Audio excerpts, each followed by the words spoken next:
racing. It is a mass start. All engines running. The bikes sit in neutral till about now. They put them into gear and wait for the green flag. The green comes almost instantaneously, and this enormous field is away. Who gets the lead? Well, when they get to the first corner, it looks like number 34, Schwantz, just barely in front of number 17, Felice. Schwantz got in there really hard. His knee got in on the inside. He picked up some dust staying in front there. Jim Felice was in second. Doug Poland moved right down into third. That Poland kid can ride pretty well, but out in front, number 34, Schwantz. The key, as we've mentioned several times already, is what kind of start did Wayne Rainey get? Well, we'll be checking up with him in just a moment. Right now, following the leader on cold tires at speed at Laguna. That's right, Bruce. The tires on these machines really don't work that well until they are warm. That usually takes a little while, but it doesn't seem to be making any difference to Schwantz. He wants that lead. He wants to get ahead of Rainey in the points because Rainey is right now sitting in the catbird seat. He's got 20 points on Schwantz. The first lap is always one of the most exciting, and now all of the riders have made it through the corkscrew and made it through cleanly. We're back on the leaders. 34, Schwantz in front. 17, Felice in second. 23, Poland in third. And all the way up to the 8th place spot is number 6, Wayne Rainey, coming off that back row start. Watching the leaders come off at turn number 9 in the slowest part of the racetrack. Getting them back up to speed. There's Rainey. Boy, he gobbled by a couple more of them right there. He's really motoring through this field right now. But he's got a long way to go to catch that guy, number 34, Kevin Schwantz. They tell me the key to it all was the way he started. So we're going to go back right now and take a look and replay at how Wayne Rainey got underway. And this is how it looked. Rainey on the left, Schobert on the right. Let's see what Rainey's going to do. Right up the inside, past about 25 guys on the Armco. Almost took the photographer out. That's dangerous, but it was smart. Boy, there's almost 100,000 smart spectators in here, too, on the other side of the hay bales, away from these going-fast type of motorcycle racers. It is still number 34, Schwantz, in front of it here in the early stages. And Schwantz comes off at turn number 8, and that was a mild bobble. I'd call it a wild one, Keith. Kevin Schwantz is really pressing his advantage. He started up front, Rainey's in the back. Rainey's definitely moving up, but Schwantz is not letting the grass grow under his feet at all. He looks back at number 17, Felice, who's chased him, and there is number 6, Rainey, who came clear from that back row start. And Rainey starting to gobble up the Canadian now. Number 11, Gary Goodfellow. They're on the straightaway together, and here comes Rainey making lots of horsepower. Here's a good example of the frustration of the privateer up against factory horsepower. They're making a bunch of it, and that's what's put Rainey up in the front, in the lead in the Superbike series. The series total maybe, but today he's still got a lot of carving to do. Now, Wayne Rainey is a professional full-timer for American Honda, and he makes a living, boy, a big living, in the six-figure basis riding motorcycles. Rainey, once again, in your camera there as he goes sailing by. We're going to take an up-close look at his lifestyle with Dennis Torres. The life of a pro motorcycle racer, the caliber of Wayne Rainey, is a little different than most non-enthusiasts would imagine. For the most part, Rainey is not unlike a typical 26-year-old Wall Street yuppie pulling in a six-figure salary.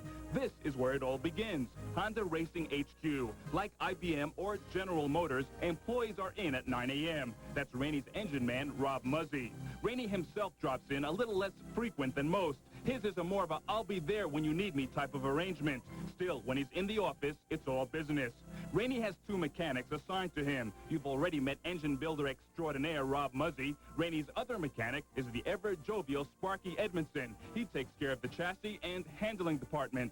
From time to time, road racing team manager Udo Giddle drops by just to make sure there's not too much hanging around the water cooler. And if it's time for brainstorming or heavy-duty problem-solving, it's off to the corporate conference room.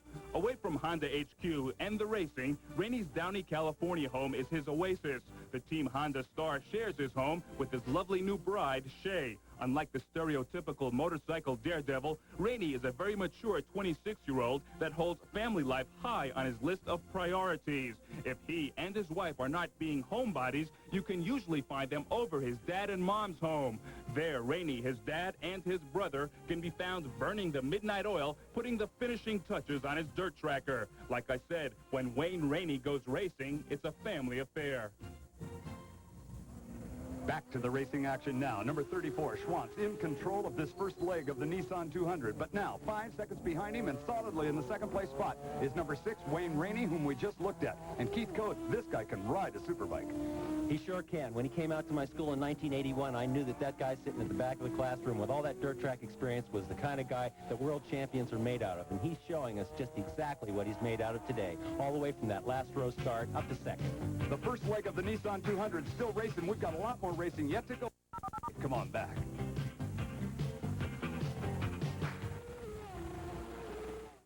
This week, Premier 20. 21. Should rank on the top of your list of must-see items when you're in Monterey. Also, try and make it motorcycle weekend next year and watch the action like we are. There went second place, Rainey. Third place, Poland. Fourth place was Felice. And here's the battle for fifth. Number 11, Goodfellow, the Canadian. Number 67, the ranking number 1 on the dirt track, Bubba Schobert. And Schobert's going well from that back row start, Keith. He sure is, Bruce. He's moved up very, very quietly. Now he's overhauling 5th position. He's going to try to make it up with the leaders, and I think he's got enough laps that he can move right up in there. Number 34, Schwantz, in front of it as they go out onto the chute once again. And Schwantz is now going to be faced with an interesting situation. The fastest guy on the racetrack coming up on the slowest ones, Keith. Traffic is always a problem at all racetracks, but at Laguna Seca, it's particularly difficult. It's kind of a one-line track. Only the very best can pass. Just like that pass. That was a terrific pass. Beautiful, safe. Schwantz did a terrific job. Now, the bobbles right in here. We've been watching a lot of guys do that. Is that because there's some undulations on the track? That's right. There are ripples on the track. The cars make them. The motorcycles have a hard time. That's part of the snake. You can get bitten right there bad. Turn 9, the leader coming by traffic once again as number 34, Schwantz, almost bought one of the back marker guys. That's another problem with traffic here at Laguna Seca. There's only one line through that curve right there, and there's Armco on the outside of it. It's a tough one. Coming off of turn number 9, the two motorcycles you're looking at, that's Jimmy Felice, who is in the 4th place spot, and that's Bubba Schobert, who's trying to take it away from him. These two guys battle each other on dirt tracks all over the nation, and they're both from just a few miles away from this racetrack, calling it home, and call Schobert now the new 4th place spot. Schobert got him right there in turn 1. It's the fastest part of the course. I'm not sure what's happening to Felice. I know he's still trying. He's not going to give up. Maybe he can stay in Schobert's draft. And that draft he's talking about is not the National Football League draft. These guys are on average about 5'6", around 135 or 40 pounds. There are no 240-pound successful road racers. Right, there's Doug Poland. He's a Texan. He's not a big guy, but he sure is long on talent. He's taking that privateer, Kozar Suzuki, and he's really been making a dent in the American road racing scene this year. Sitting third at this moment in the first leg of the Nissan 200, Doug Poland's certainly part of our story. But the story keeps unfolding in little bits and pieces as we're back in the helicopter trying to keep up with these ultra-fast road racers at Laguna. Look at Kevin Schwantz carving right through the traffic, going into the corkscrew. There's only one line through there, but he made up a new one. And then he dropped 700 feet down to the floor and on his way to turn number 9. That was pretty the way he went through traffic. Schwantz still well out in front of it. Rainey in the 2nd place spot as you watch the leader in that lump of traffic that he just went by. He's got to be using up the motorcycle. He definitely is, Bruce. He wants to stay ahead. He doesn't want Rainey to catch him. He needs those points. There was Poland bobbling just a little bit, but Poland now feeling the heat from number 67, Schobert. And we've watched Schobert carving that way from the back clear to almost the very front. He's been amazing. He's not waving any flags, but he sure is knocking off positions. The pit crewman for Bubba Schobert with extensive notes. They've had their stopwatches going heavy on him the last couple of laps. The Yoshimura team, Suzuki, of number 34, Kevin Schwantz. They've also been busy with their stopwatches and sending signals to their rider. Here comes number 6. This is your 2nd place overall in this leg, and his pit crewman showing Wayne Rainey the latest pit signal from them. Well, it's been an interesting go. It is far from over, and in fact, right at this moment on the racetrack, the best race is for 3rd place, involving number 23, Poland, and number 67, Bubba Schobert. We're coming down to the checkered flag. We're coming back to Monterey to watch more of this. Along with Keith Coase, and we're deeply embroiled in the first leg of this 100-kilometer leg Nissan 200. That is the battle for the 3rd place spot. Doug Poland still holding Bubba Schobert at bay. But there's our 2nd place rider, Wayne Rainey, and he's got problems. It looks like he was pointing in the rear of the machine, possibly oil on the tire, or possibly he's burned that tire up from that terrific charge he made off the last row of the starting grid. Boy, he has been absolutely a delight to watch as he has worked his way through traffic, clear to the 2nd place spot, but now maybe problems. And here's that battle for 3rd again, up close, boy. Poland has got Bubba all over him. Schobert is just biding his time, waiting for Poland to make a mistake. He knows he doesn't have any problems. He's got the horsepower. There's Poland looking back. Uh-oh, Bubba's on my tail again. Hey, you teach an awful lot of guys how to go road racing. They're not supposed to look back like that, are they? Well, when they're that close and you're looking for 3rd place, definitely. Well, they are close, and they have been the best one-on-one battle here in this 100-kilometer leg. Poland in front of Schobert. Those bikes are really loose out there, Bruce. I think Poland's bike must have a suspension problem or else tires have gone south. Look, there's Rainey into the pits. The second-place rider is in the pit lane. There are no scheduled pit stops, so this is costing him dearly. Rainey must have had a problem. Yes, definitely. Look, there's a tire. There's crew members. It looks like we caught them unaware. Rainey did, definitely. Okay, so we're going to have a new second place out on the racetrack. And who's it going to be? Well, it's probably going to be number 23, Doug Poland. But Schobert is right on him, trying to take second away from him in these closing stages. They don't even know they're fighting for second place now. They haven't had a chance to get the pit signal. Rainey just pulled in. And here is our leader, number 34, Kevin Schwantz, about to put a whole lap now on Rainey. And the Yoshimura Suzuki, which has not skipped a beat so far, dives onto the brakes in turn number 9 once again here at Laguna Seca. Coming by the pits this time, Rainey still in the pit lane being tended to as number 34 Schwantz comes up and through the gears. There's Rainey getting back underway, but it's been a whole lap now. This is Schwantz's chance to improve his position in the Superbike battle this year.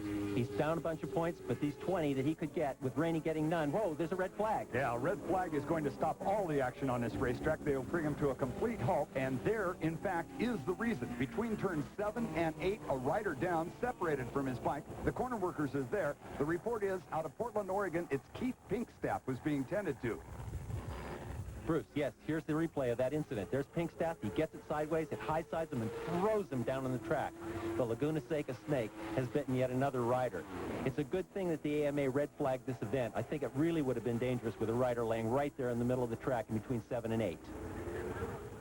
Once again, it is a full-course red flag that has brought everything to a complete stop. All the competitors and their motorcycles are now down along the pit lane. Number 34, Kevin Schwantz, the Yoshimura crew, putting in a brand-new fresh rear tire in case we get into a restart condition again. The rest of the motorcycles also being tended to up and down pit lane. Bubba Schobert relaxing a little bit along the pit wall. His Honda appears ready. The Suzuki of Doug Poland also set to go, although he doesn't look like the happiest guy at the moment. Let's go down to Dennis Torres and find out more about what's happening down there. Bruce, while the AMA sorts things out down here, let's take a little trip around Laguna Seca and see what attracts over 100,000 people here this weekend. The main attraction is, of course, the racing. Besides attracting all of the top names, racing at Laguna Seca is special because of the circuit itself, which combines challenging sections and the spectator vantage points to enjoy them. The atmosphere here is like no other track in America. Although the weekend caters to any motorsports fan, it's paradise for the motorcycle racing enthusiast. Most fans who come to Laguna do so on performance motorcycles, and the various motorcycle manufacturers take advantage of that fact to show off their latest sport models. Tents and displays are plentiful. The Midway, down around the paddock area, offers fans the chance to buy just about any aftermarket accessory available. It's a total motorcycle happening. Another one of the sidebar attractions that has been a big hit this year are the Yamaha YSRs. These little 50cc bikes have been zooming around the paddock all weekend around this makeshift miniature Grand Prix course. Even some of the pros got a chance to test out these little screamers in the Celebrity YSR Challenge. That's our own Keith Code in the black leathers, sort of at the tail end of the pack. King Kenny Roberts also was a participant, but like the rest of the competitors, he had to take a backseat to his protege, John Krasinski. Our Mr. Code did, however, show lots of chutzpah in the enthusiasm department.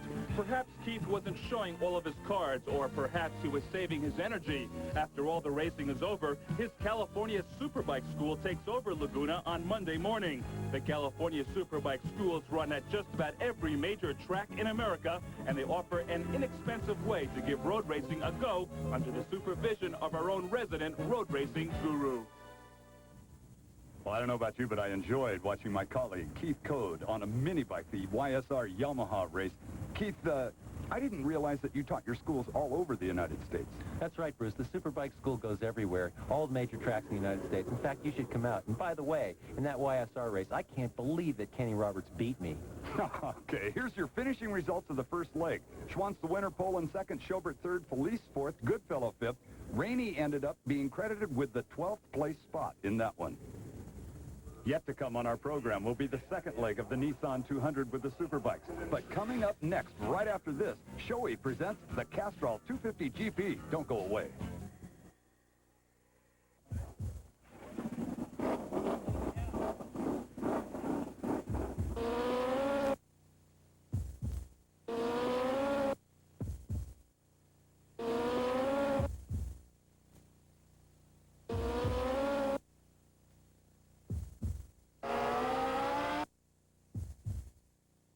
showy. Ride with the best. Hello and welcome back to Monterey, California. We're at Laguna Seca Raceway. We've already seen one leg of the prestigious Nissan 200 go in the books. We have yet another leg to run, but until then, we have to kind of focus our attention over to the Castrol Shoei Helmet 250 GP. And Keith Code, that's a wild one. 250 GP racing has been the best racing in the United States. It's close, it's tight. The little 225-pound machines will still go 160 miles an hour. King Kenny Roberts has got himself a 250cc team in the United States this year, and John Kosinski, the current points leader, is part of that team. Dennis Torres had a chance to take a closer look at Kenny's team and how it works. This is World Championship Grand Prix road racing. Glamorous, exciting, jet-setting from continent to continent. It's where King Kenny Roberts created his worldwide reputation as a winner. The former three-time world champ currently manages Team Lucky Strike Roberts and has them doing quite well. That's no surprise. What is a surprise is why he would manage another team stateside. I need some connection with the riders here that are coming up, because that's very important to our future as far as the team's performance and Yamaha's performance worldwide. John Kosinski is Roberts' main rider, young, enthusiastic, and comes equipped with unlimited potential. The Arkansas rider comes into Laguna Seca leading the standings and owning a two-race win streak. The other team rider is Cal Rayborn III, son of the legendary racer which dueled handlebar to handlebar with Roberts himself. The glue that holds the team together is Bud Asklund. Asklund and Roberts have known each other since Roberts was 15 and has gained KR's confidence over the years. I have to have people that work. I can't have people that don't work. That you know, some people you can get, and all of a sudden the job's just not going right. It's just not working. Some people can make things work, and some people can't. And Bud just happens to be one of the people that can make it work when I'm not around. So both of these guys and the whole team has just sort of caught me off guard. I didn't expect this kind of results. I figured that we would just get a foot in, and next year we'd come at them a little harder, and we will. Kenny Roberts with the baseball cap on there, moving his favorite 250cc rider, John Kosinski, over to the grid and giving him last-minute instructions. It was an interesting look at the way that whole team and all of this 250 stuff goes together. That's Court Ballington. Ballington, a four-time world champion on these size bikes. He can be very tough. And they tell me now that down along the grid, the points leader is with Dennis Torres. Down here with Team Roberts, John Kosinski, moments before the start. John, a lot of racers treat this opening here a little bit different. What's going on through your mind right now, moments before the start? Well, I just want to get a good start and stay with the lead pack and hope that everything turns out in my favor. In previous races, a lot of guys have battled for the lead from 2 to 8 bikes. Do you think someone can pull away here at Laguna Seca? I don't know. It's going to be a tough race, and it's hard to predict in 250 since it's been so close. So. Okay, good luck to you, John. Thank you. Go back topside to Bruce Flanders. Thank you, Dennis, and it's time now to set the grid as these 250cc riders are ready to go. This is an incredible grid. Alan Carter from England has been running the GP Wars for 4 years. Cork Ballington, of course, world champion. Both of them, Team McLean. Don Green is three-time U.S. champion in the 250cc division, Bruce. Rich Oliver, no slouch either, out of Richmond, California on the Honda. And then we've already met John Kosinski from Arkansas on the Yamaha. Then row 2 has got Cal Rayburn III. We'll tell you more about him. Randy Renfro, one of the best. In fact, a total of 37 riders are going to take the green flag on this one. There are 2 guys all alone on the back on row 8. We're just moments away from race time now.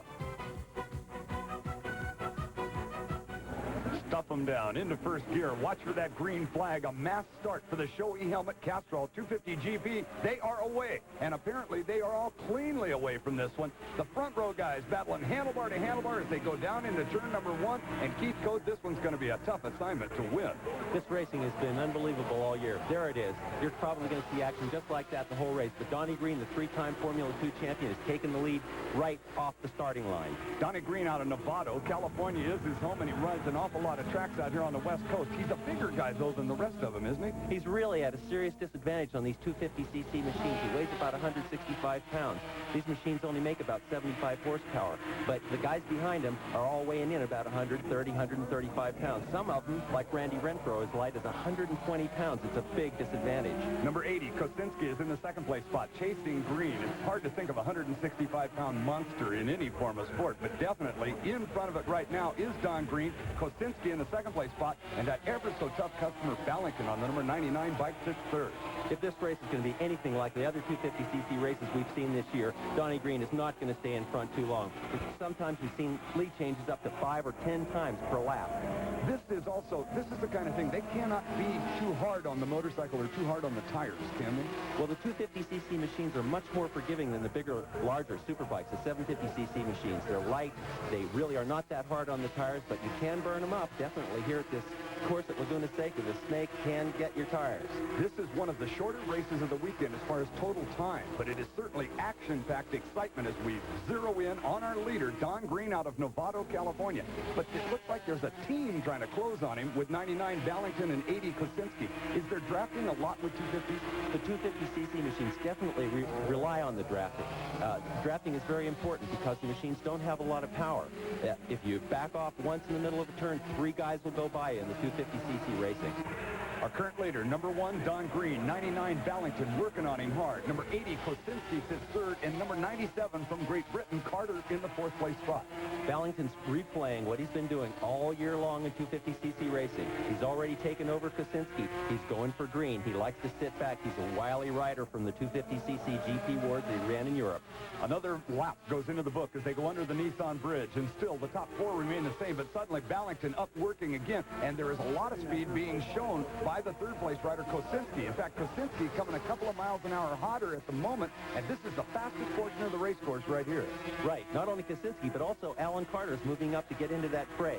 In 250cc racing, 2's company, 3's a crowd, and 4 is a big handful. Oh, we got a handful out there right now. Look at Kosinski down on the inside, the number 80 trying to swoop to the lead, but he got to 2nd place. Well, they're all over. They just cross each other's lines like it doesn't matter.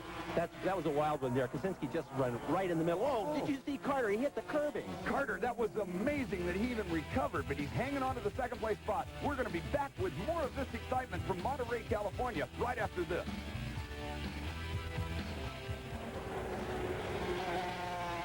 Around you do is getting to school on time. You'll be glad to know the 99, the 4-time former world champion Cork Ballington. And Keith, these 2 guys have been having at each other. There's no room for any errors in this game. Both Carter and Green, looks like they made a couple of them, and they're just not up to the speed that these 2 guys are. And it looks like Ballington and Kosinski are really going to go for it in the closing stages of this race. Interesting sidebar to this. Kosinski, you've already met him. He's only a 19-year-old kid, not a world full of experience underneath him. But if you want worlds of experience, it's running right behind him, the number 99, Ballington. Ballington on the Honda, chasing the hard-running Yamaha. Now, Honda's actually had a stranglehold on this class for a while, haven't they? Yes, they have. That was before King Kenny Roberts and his Yamaha team came in. Of course, the Team McLean machine of Cork Ballington is a stock Honda, and so is the John Kosinski machine. But, of course, Bud Axland, one of the best tuners in the business, is working for King Kenny Roberts. Bud has tuned engines on some of the fastest things to run in the world. That's him on the far left as their whole team looks over the pit wall at their leader. Number 80, Kosinski, the 19-year-old, comes through the corkscrew once again. And, Keith, it looks like he's opened up his lead right now. It does look like he opened up his lead. It looks like he's riding the wheels off that thing. But don't count Ballington out yet. Ballington is really the wily old fox. He's still got him inside. He's less than a half a second behind him. Let's see what's going to happen. The classic confrontation, the kid against the old man, the Honda against the Yamaha. The Yamaha and the kid are in front at the moment, and the laps are counting away in a great big hurry here at Laguna Seca. This time, they go by with about 6 bike lengths separating them. 99 Ballington, though, not one to give up and not one to settle for second. You don't win world championships settling for second. That's an impossible task, and Ballington is not letting Kosinski get away from him. In fact, he's closing in on him right here in the faster sections of the track. Looks like Kosinski has the advantage in the slower parts.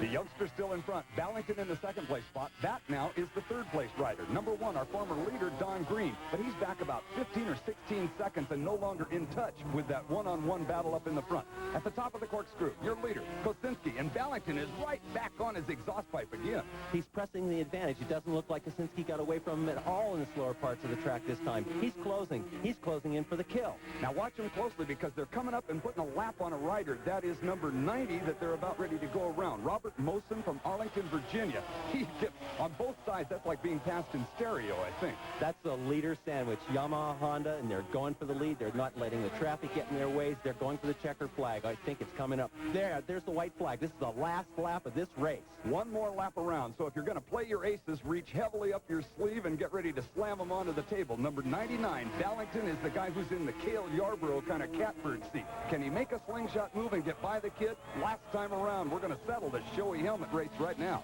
He looks like he's got the ace up his sleeve. There was Kosinski trying to move him out of his draft, but Ballington's hanging right in there. He's right on his tailpipe. There's Kosinski looking around. All he sees is that showy helmet and that number 99. Look, Ballington ran off the track in the corkscrew.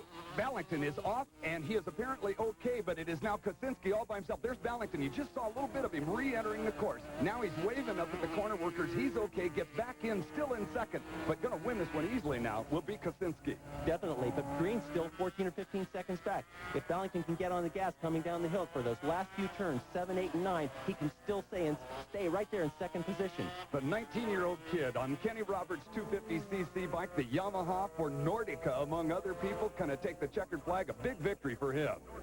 That was fantastic ride by Kosinski and a big mistake for Ballington. Look at Kosinski. He's up off the machine, waving the victory sign at the crowd. The crowd's going crazy. Youthful exuberance. Well, there's your top 5 in this showy helmets race. Kosinski wins it. Ballington hangs on for the second place spot. Green got third. Cal Rayburn the third on the Yamaha. Kosinski's teammate got fourth. And Alan Carter, the Britisher on the Honda, was fifth. Let's go now to the victory circle area where Dennis Torres has got the youthful John Kosinski. Okay, down here, winner's circle, the big winner here, John Kosinski from the Team Roberts team. You had Cork Ballington, a 4-time world champion, to contend with out there. The idea is not to make mistakes, and you're the one who didn't make any out there. Yeah, it was a tough race. Cork's a really tough guy to race against because he has so much experience. He's very smart, and sometimes he leads you into things you don't really mean to get into. But going into chicane, yeah, I guess I just had the pressure on him, and he went straight instead of turn. So everything worked in my favor, and I'm very happy. And I'd like to thank all my sponsors, especially Yamaha. They've done a great deal of help. My mechanic, Bud Axon, is the best in the world. Also, I have to thank my boss, Kenny Roberts. I don't think I could have won it without him. Okay, you got them all in now. Now, 3 wins in a row. Increased the lead over Cork Ballington in championship. What about that? I'm happy, but we still have 3 more races, and I'm not going to give up. I'm going to ride harder than I did here to keep that points lead. And the main thing is to be consistent and just get finished. Congratulations, John. Thank you. John Kosinski, 3 in a row for Team Yamaha. Another rider looking for 3 in a row. It is this man, number 34, Kevin Schwantz on the Suzuki. The Superbikes are now on the grid for the second leg of the Nissan 200. We've got more excitement for after this. Team Momola, number 8. Mike Baldwin, number 1. Both riding for Team Cool Roberts. The 2 Yamaha riders thrilled Laguna fans with fairing-to-fairing action in both legs of this historic confrontation. In the end, Baldwin nipped Momola to the line in the second leg to take the overall win. It was Baldwin's first win at Laguna Seca and Kenny Roberts' first championship victory as a racing team manager. Welcome back to Monterey, California, as the second and final leg of the Nissan 200. The deciding race of the day gets ready to go. They all put them down into gear. We're ready for the green flag momentarily. The best motorcycle road racers in the United States are off on our final event of the weekend. A clean start. They all got away well, and Keith Code, once again, we've got excitement in turn 1. It's going to be a fantastic second leg.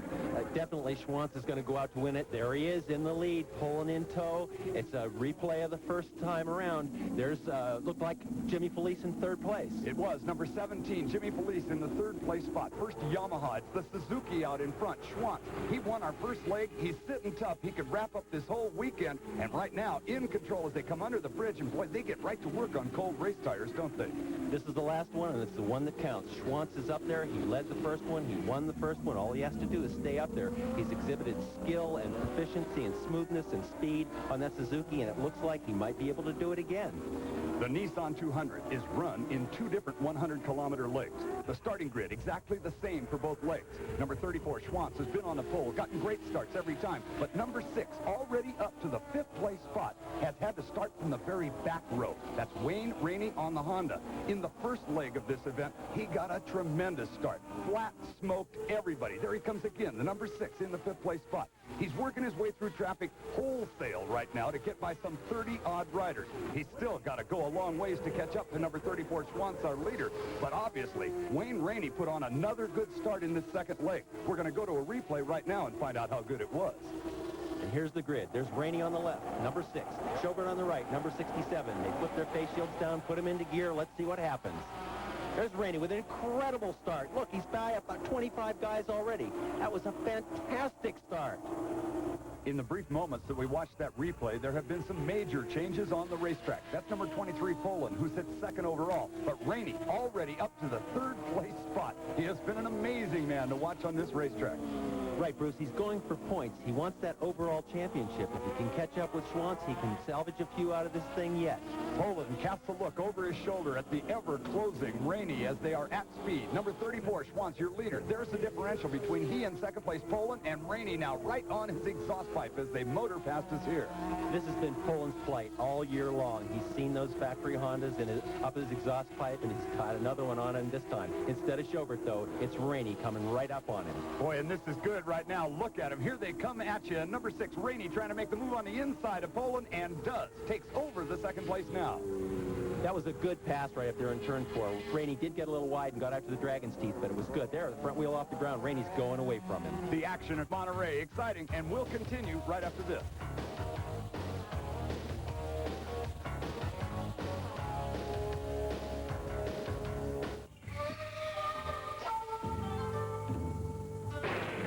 Yet even the nature knows all things must hide from the hurricane.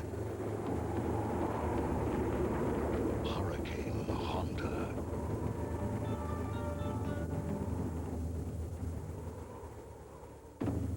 California at Laguna Seca. We are in the second leg of the Nissan 200. That is number 34, who leads the second leg, won the first 100-kilometer leg, and Kevin Schwantz has just been good today. Schwantz is showing us just poetry in motion. His riding is flowing. He's got some experience on the GP circuit. He's back here riding these 385-pound Superbikes, and he just looks fantastic and super smooth on that Suzuki. Kevin Schwantz out of Houston, Texas, one of the contingent of AMA riders who go road racing out of Texas. He's now in turn number 8 here at Laguna. Short shoot between 8 and 9, and they use the brakes heavily right here. Schwantz, the number 34 Yoshimura Suzuki, on the brakes as he goes through 9. Oh, and gets off the top side right there. He got on the gas too soon. The back end came around and he flicked it down the road. This is going to be a bad break for Schwantz because this race would be crucial to his bid for the championship this year. And we do have a new leader at this moment. Wayne Rainey has taken over the lead as Schwantz clears the racetrack right there with the help of one of the corner workers, but his chances for a bucket of money going up in smoke in that one. They tell me we've got a replay. Let's take a look at it right now. He's smooth as silk coming into the turn, puts his knee down to see what the lean angle is, and it looks like he just digs it into the ground, leverages the back end around, and it flicks him right down the road. The new leader on the racetrack right now is number 6, Wayne Rainey, but he does not have a chance at the overall win because of his poor finish in the first leg. The man we're watching right now, number 23, Doug Poland, finished second in the first 100-kilometer leg, and if he can keep it off of the hay bales, he'll finish second again in this one, and that will give Poland the overall win, and I think his first ever national win, Keith. That would be his very first national win, but right now he's in that flight he's been in all year long with Bubba Schobert smoking right down his tailpipe. Bubba Schobert is on his tail. There's Poland, number 23, Schobert right behind him, and there's traffic in front of him. And it looks like that motorcycle's just a little loose to me. He's definitely pulled out all the stops. He knows Bubba's behind him. Bubba's got the horsepower. Now the Texan has got to rely on his tires, and I think he just might have burned them up before the end of the race.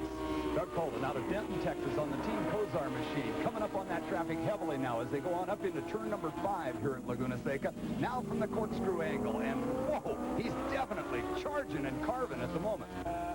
Oh, what was that? That looked like Poland. It looked like he ran off the track and got into the hay bales. There's another rider down as well. That's number 187, MD, the other rider that is down. But I think the chances have now gone away for Poland, and we're looking at our new second-place rider, number 67, Bubba Schobert. There's Poland forlornly trying to figure out whether the motorcycle will run again or not.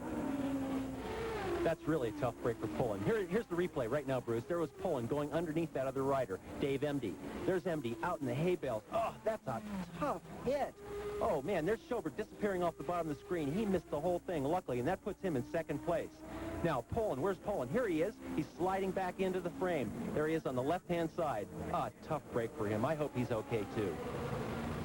To say it's been an action-packed race up until now would be an understatement. We've seen 2 different potential winners go away in a cloud of smoke and a hearty high-o silver, and we're looking at number 17, Jimmy Felice.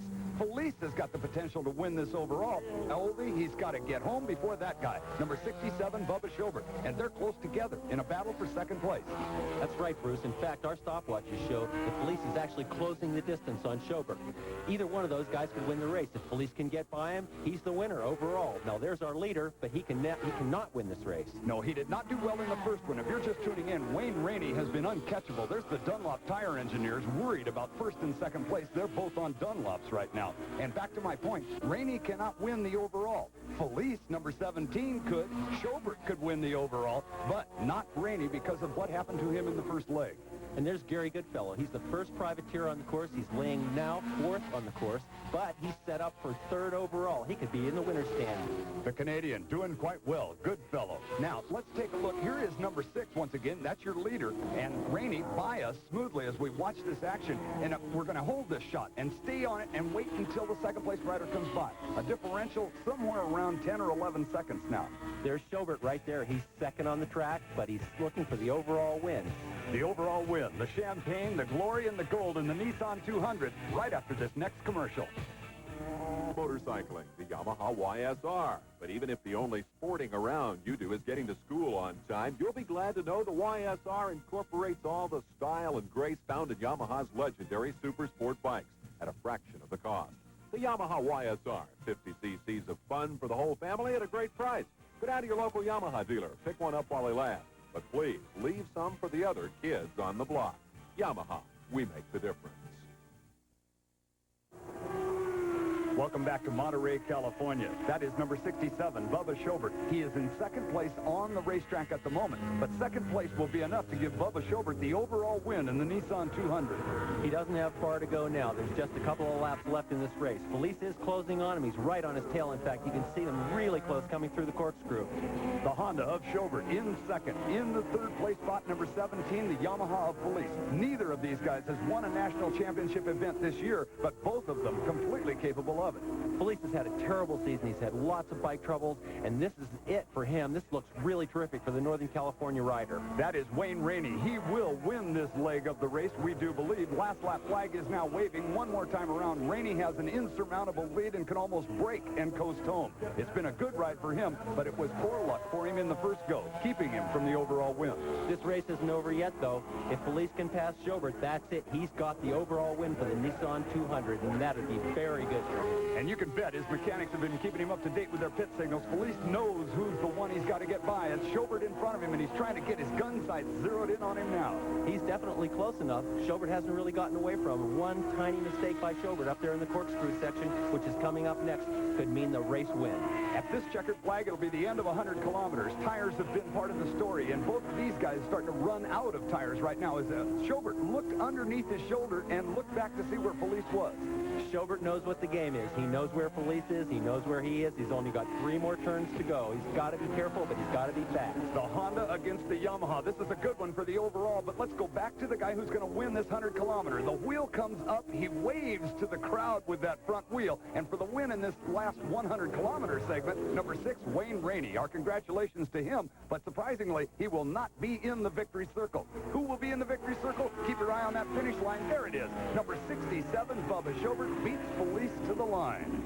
A great victory for Schobert. That's his 2nd career road race victory. Everybody was the winner here, though, today at Laguna Seca in Monterey. It was a fantastic day. The Nissan 200 final results, and our congratulations go to Bubba Schobert, the winner on the Honda. Jimmy Felice, 2nd on a Yamaha. Gary Goodfellow, the Canadian, home 3rd on the Suzuki. Scott Gray, another Suzuki, 4th. Rainey ended up with 5th. And we'll look at the rest of the top 10 as we add our special congratulations to Lee Moselle and all the good people from Scramp. Boy, they put on another outstanding motorcycle weekend. Now, let's go join the party in Victory Circle with Dennis Torres. Okay, Bruce, he's quiet. He's from Texas. He runs the dirt and he runs the pavement, and he's the winner of the 1987 Nissan 200. Bubba, a long afternoon out there. A lot of work, but it paid off for you. Yeah, it's really hard for me to believe, but I knew going into it, you know, it's a long race. Anything can happen. I felt like the pressure was on them, and just rode my own races, and hell, I won. Bubba, there are a lot of tire problems out there, bike problems, crashes. What kept you up on 2 wheels? I'll tell you what, the Dunlop tires worked flawless for me. A couple of guys might have had some problems, but they worked great for me, and the Honda machine, the VFR 750, ran perfect. Never missed a beat. My mechanic, Mike Blasco and Skip Eakin, I owe them a lot of credit. Bubba, what is it about this Laguna Seca track? Last year you had your best ride. This year you capped it off with a win.